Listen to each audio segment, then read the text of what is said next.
All right, back today with another prediction video for the 2024 college football season. Up today, the Georgia Tech Yellow Jackets. Shout out to Ethan B over on the Uncle Lou Patreon page. He requested that I do this prediction video. If you're on the Patreon page, you need to get over there. That list is getting huge at this point. I started the videos early on purpose this year because I knew the list was going to be long with these prediction videos, but you really need to get over there. If you're a member on the Uncle Lou Patreon page, there's a description in the video.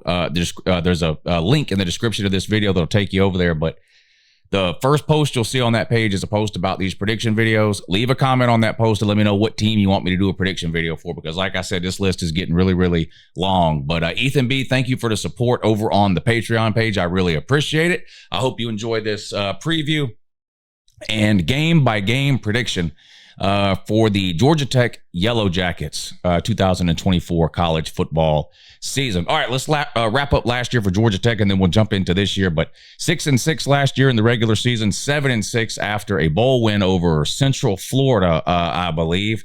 And they finished 4-4 in the ACC. Now, that's actually pretty amazing in and of itself. A pretty good year, one of the best years Georgia Tech's had in a while. But what place did Georgia Tech come in the ACC? I know Georgia Tech fans know, and there may be a few others that know, but I'm just asking the general college football public. Just think of a number.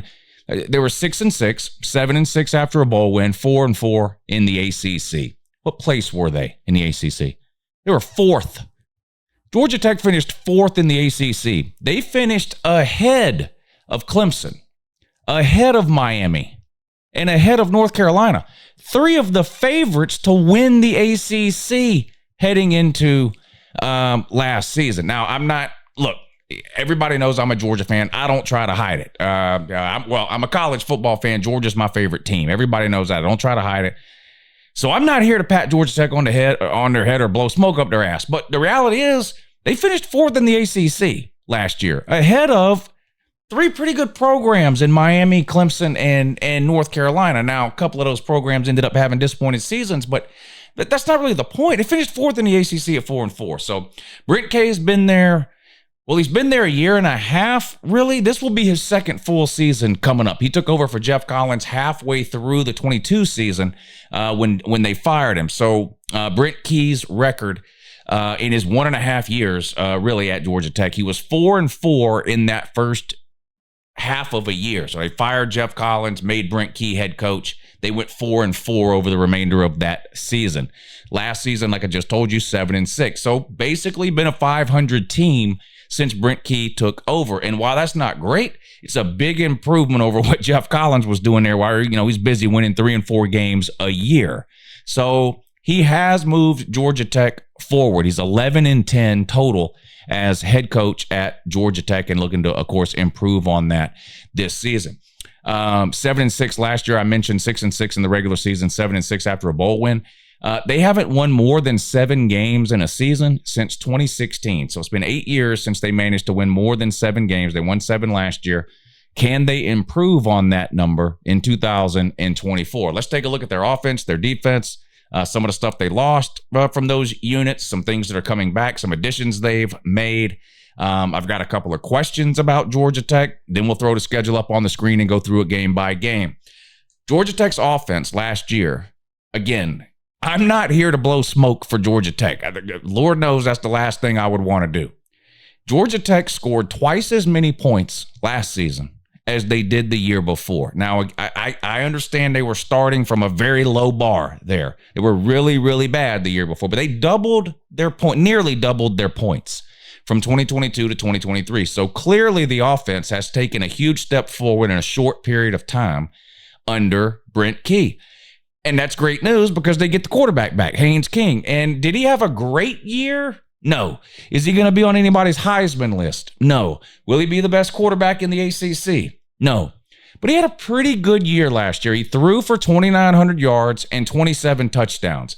Again, not elite. He's not the 4 or 4,500 yard passers that you see at the Heisman ceremony, but 2,900 yards, 27 touchdowns. He ran for another 737 yards and an additional 10 touchdowns. So when you start talking about total yardage, that's about 3,600 total yards and 37 touchdowns.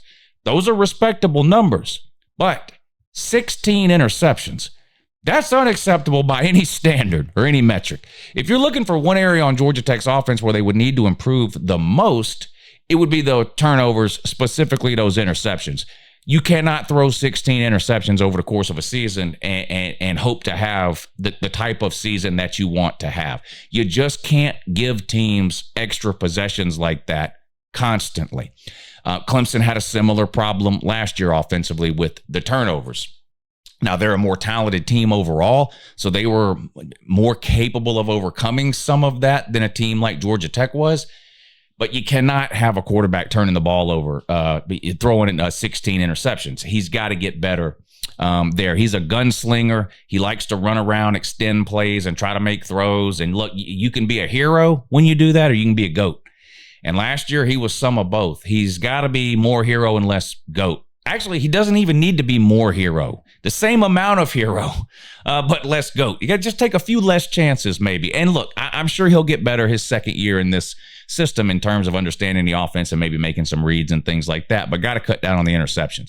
When you look at the wide receiver room, they returned two of their top wide receivers from last year, Singleton, and I'm drawing a blank on the other guy's name now. Is it Rutherford? I think it's Rutherford. The Georgia Tech man will let me know if I'm wrong. But in any case, you return your top two wide receivers from last year. The tight end is always back, or also back.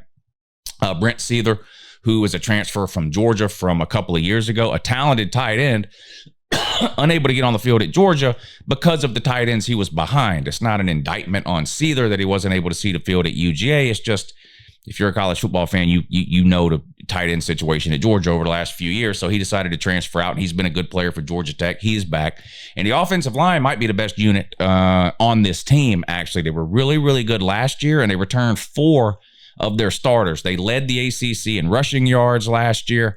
They were 83% overall production returns on the offense for Georgia Tech. They led the ACC with the offensive line. I'm skipping ahead here. Let's get back to the offensive line for a second. Really good last year. 4 starters return. They gave up the least number of sacks of any team in the ACC, and they led the ACC in rushing yards. Offensively as a whole, they returned 83% of their production, the 7th most in the country. So Georgia Tech is set up to have a really good year offensively, and it could be a great year offensively if Haynes-King can cut down on the turnovers. Let's flip over to the defensive side of the ball, and this is where I have, I think, more questions for sure and a few concerns. They were really bad last year against the run. They've got to get a lot better. They need to improve their pass rush. They were the worst team in the ACC by far on third downs. You've got to get off the field on third down. Again, so it's sort of like a turnover. Not getting off the field on third down defensively is almost the equivalent of committing a turnover offensively. You're allowing the other team to either get the ball or keep the ball by not being able to get off the field on third down defensively. And Georgia Tech was really, really bad when it comes to that. They return about half of their defensive production from last year. So you're going to see a pretty equal mix of familiar faces on the defensive side of the ball with some fresh faces from recruiting and also the transfer portal. They were hurt by the transfer portal too. They lost what I think would have been 2 key contributors for them this year in the front 7. They lost Kennard to South Carolina. He had a lot of sacks last year, and they lost that defensive tackle Dowse to Michigan to Michigan State. He was a starter, would have been a starter again. And that's the majority of the questions I have when it comes to Georgia Tech defensively in 2024 is that front 7. Again, they lose 2 probable starters to the transfer portal. And they really haven't recruited at the level that you would like in that front 7. It's going to be, I think calling the front 7 a question mark is about the most positive spin you could put on it. It's really more of a concern, I think, than a question. Now, the linebackers, they get a couple of linebackers back, Efford and what's the other guy's name? I'm drawing a blank on the other guy. But they get a couple of linebackers back. They brought a linebacker in from Georgia, E.J. Lightsey? He'll probably play some. And they've got 2 really good safeties. Now, I think they'll be okay in the back end. Their 2 safeties are really, really good. The corners, I would expect to improve a little bit from last year to this year. Not that they were terrible last year, but you tend to get better with a year's worth of experience. But those 2 safeties are really, really good. Overall, when I look at Georgia Tech for 2024 and the team that they're going to be putting on the field, I have a couple of questions. Number one, the turnovers. They got to cut the turnovers down, specifically Haynes King with the interceptions. The defensive front seven. Is it going to be able to hold up over the course of the season? And more importantly, the second half of the season. You'll see when we put the schedule up on the screen, they've got some very difficult games in the second half of the season. And depth is an issue and a concern and a question or reliability, whatever you want to call it, for a team like Georgia Tech that doesn't recruit in the top 10 or top 15. You have a coaching staff who's still in the process of trying to get their type of guys in there and sort of flipping the roster over. And while the starters may be, well, you think whatever you want about the starters they put out there, they don't have the quality depth behind that some of the more consistently good programs in college football would have. So they're going to have to stay healthy. Very important for Georgia Tech to stay healthy when you talk about the starters. Tough schedule. You'll see in a second when we put it up, but they've got 5 true road games, 6 if you count a game in Ireland, which is technically a neutral site game. And they could lose all of them. None of them are guaranteed wins. Not telling you they will lose them all, but they got difficult road games, difficult draws within the ACC. We'll see. Vegas, what do they think about Georgia Tech? 5 wins. That's low. At least I thought it was low. I've been hearing this number for Georgia Tech. We've had people do the call-in show on Tuesdays and Thursdays, and you had people call in and they're like, Georgia Tech's win total is 5, and I'm like, they're going to win more than 5. They won 7 last year. 6 in the regular season, but they're going to win more than 5. They got to get better. Haynes King is coming back. This is what I'm thinking, right? I sit down today and start looking at all this information, and then I look at the schedule. And I start trying to find 6 wins, 7 wins. It's not easy.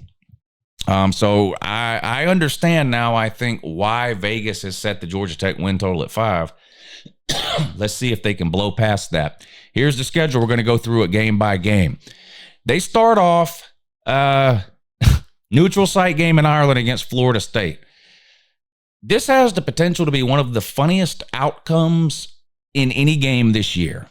And it's not because I think Georgia Tech is some horrible team, but if Georgia Tech were able to win this game against Florida State, a team that was 13-1 last year, won the ACC, this would be huge for Georgia Tech, and it would be embarrassing for Florida State, considering the way they have acted over the last 6 months. I don't think that's going to happen. I've got Florida State winning this game. But I'm telling you, I would not be surprised at all if Georgia Tech pulls off the upset here. This is a week 0 game against Florida State. Florida State has spent all of their time the last 6 months crying about the playoff committee, crying about the Orange Bowl, crying about the ACC, crying about ESPN, crying about Kirk Herbstreit, crying about TV contracts, crying about grant of rights, suing their own conference. It's not been a great offseason, in my opinion, for Florida State. That combined with the fact that they're replacing Jordan Travis, a really good quarterback, with DJ Ugabadoogie, a not very good quarterback. They lose that running back. Benson. I don't think they have a running back as good as him to replace that. Jared Verse. They don't have another one on that roster. Those 2 wide receivers.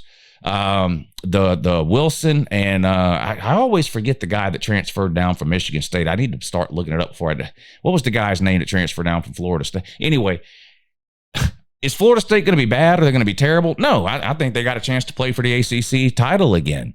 I also think they're not going to be as good of a team as they were last year. And if for some reason they were to lose this game to Florida State, after the way that their fans and really their entire university has acted since Selection Sunday, the day after the conference championship games, it would be one of the funniest losses, maybe not in the history of college football, but it would be one of the funniest losses in the history of LouTube. I've been doing this for 10 years, and this has potential to be one of the biggest point and laugh specials of all time if Georgia Tech can pull off this upset. I think Florida State, though, probably finds a way to win. I've got Georgia Tech starting 0-1. Then you come home, all the way back home to the United States in Georgia, Atlanta, and you host another Atlanta team, Georgia State. I think you'll get the win there. Now, at Syracuse, I see a lot of people talking about Syracuse, and on one hand, I kind of get it. I do like the coaching hire that they made. I think they've brought in some legitimate starting talent through the transfer portal. I think all of that is true.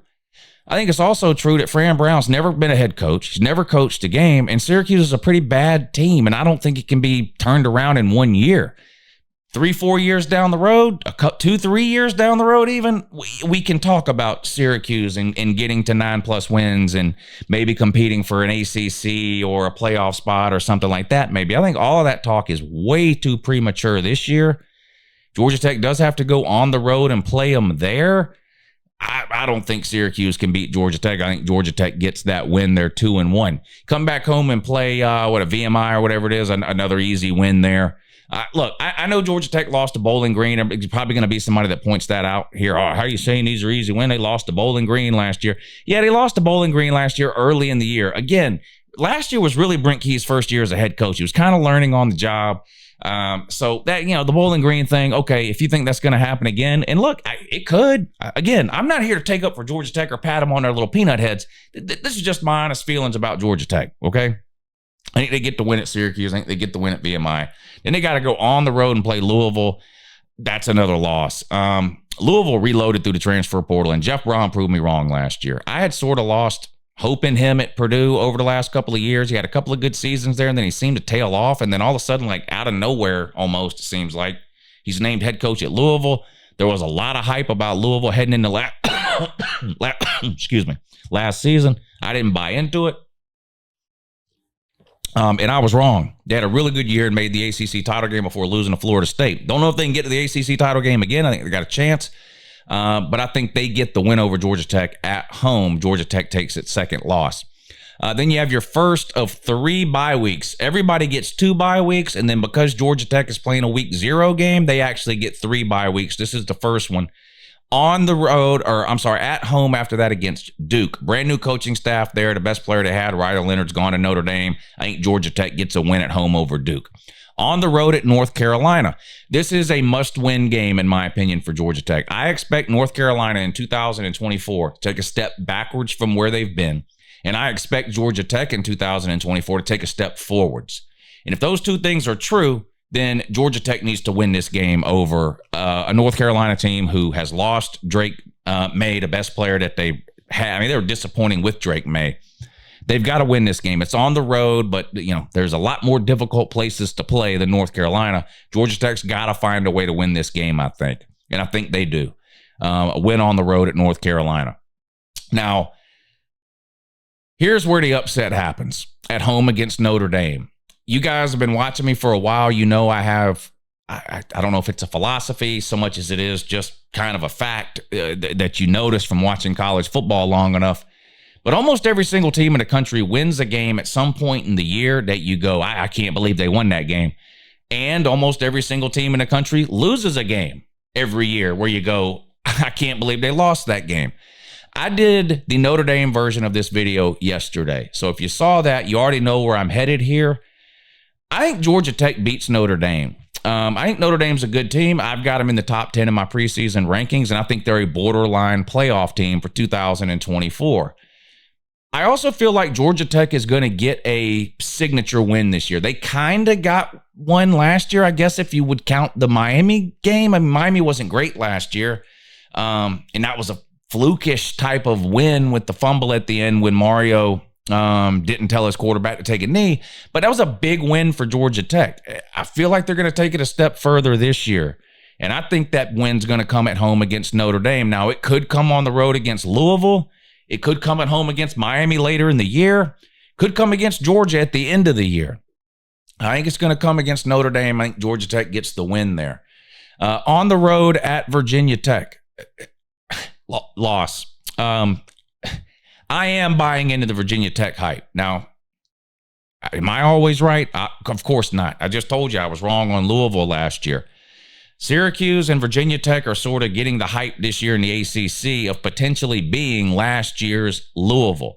If I'm going to buy into one of those two, it's Virginia Tech more than Syracuse. They've got a stable coaching staff there at Virginia Tech. They ended the season red hot last year.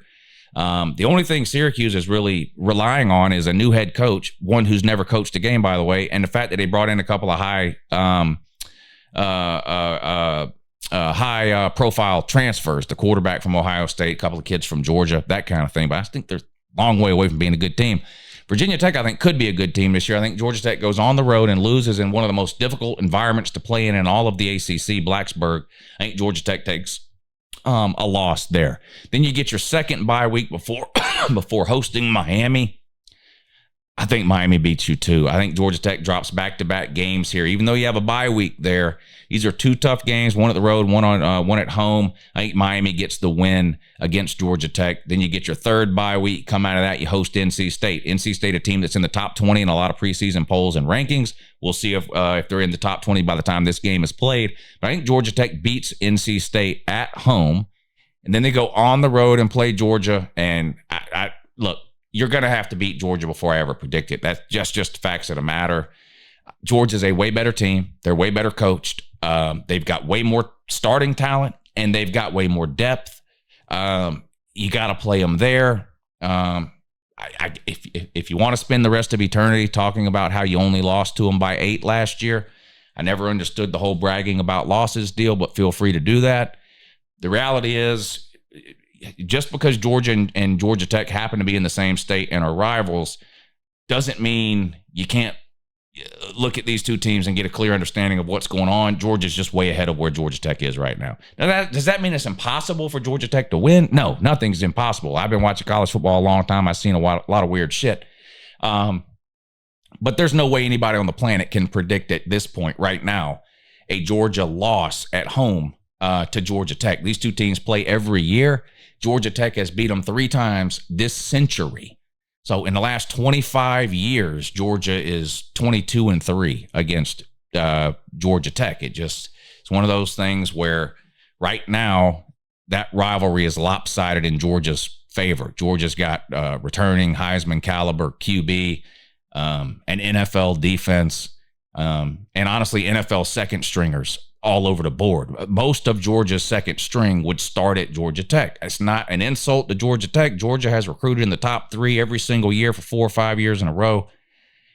They're just loaded right now, and it's hard for me to imagine them dropping this game at home at the end of the year to in-state rival Georgia Tech. So what does that leave us with? 1, 2, 3, 4, 5 losses. I've got Georgia Tech at 7-5. Throw stones at me if you want to. Vegas says you're a 5-win team. Uncle Lou says you're a 7-win team. This would show improvement year over year for Brent Key. 4-4 his first year, 7-6 last year. Now 7-5 in the regular season with a chance to get to 8 wins for the first time since 2016, depending on their bowl matchup and who they happen to play.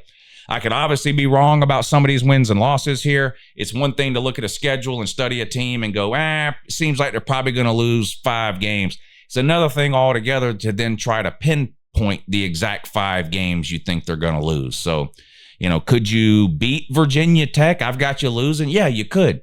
You could lose to Notre Dame, and I've got you beating them. So I could be wrong on some individual games here, clearly. But 7-5 sounds about right to me for Georgia Tech. I don't know if that's what the Georgia Tech fans want to hear. There might be some out there that would be happy with 7-5. Some are going to tell me I'm an idiot and they're going 100-0 and winning the World Cup. Believe me, I know how it works. I've been doing this on YouTube a long time. Fan is short for fanatic. And fanatic should be synonymous with delusional. But anyway, subscribe to the channel if you're new. I post pointless, barely watchable college football videos almost every single day of the year. I do call-in shows 2 days a week, Tuesdays and Thursday nights. Game streams during the season all day on Saturdays. We have a really good time around here. We talk a lot of trash, but we're just hardcore college football fans. So if that sounds like you, click the subscribe button and come hang out. We have a really, really good time. All right, appreciate everybody tuning in. Be sure and let me know down below how stupid I am, and have a good morning.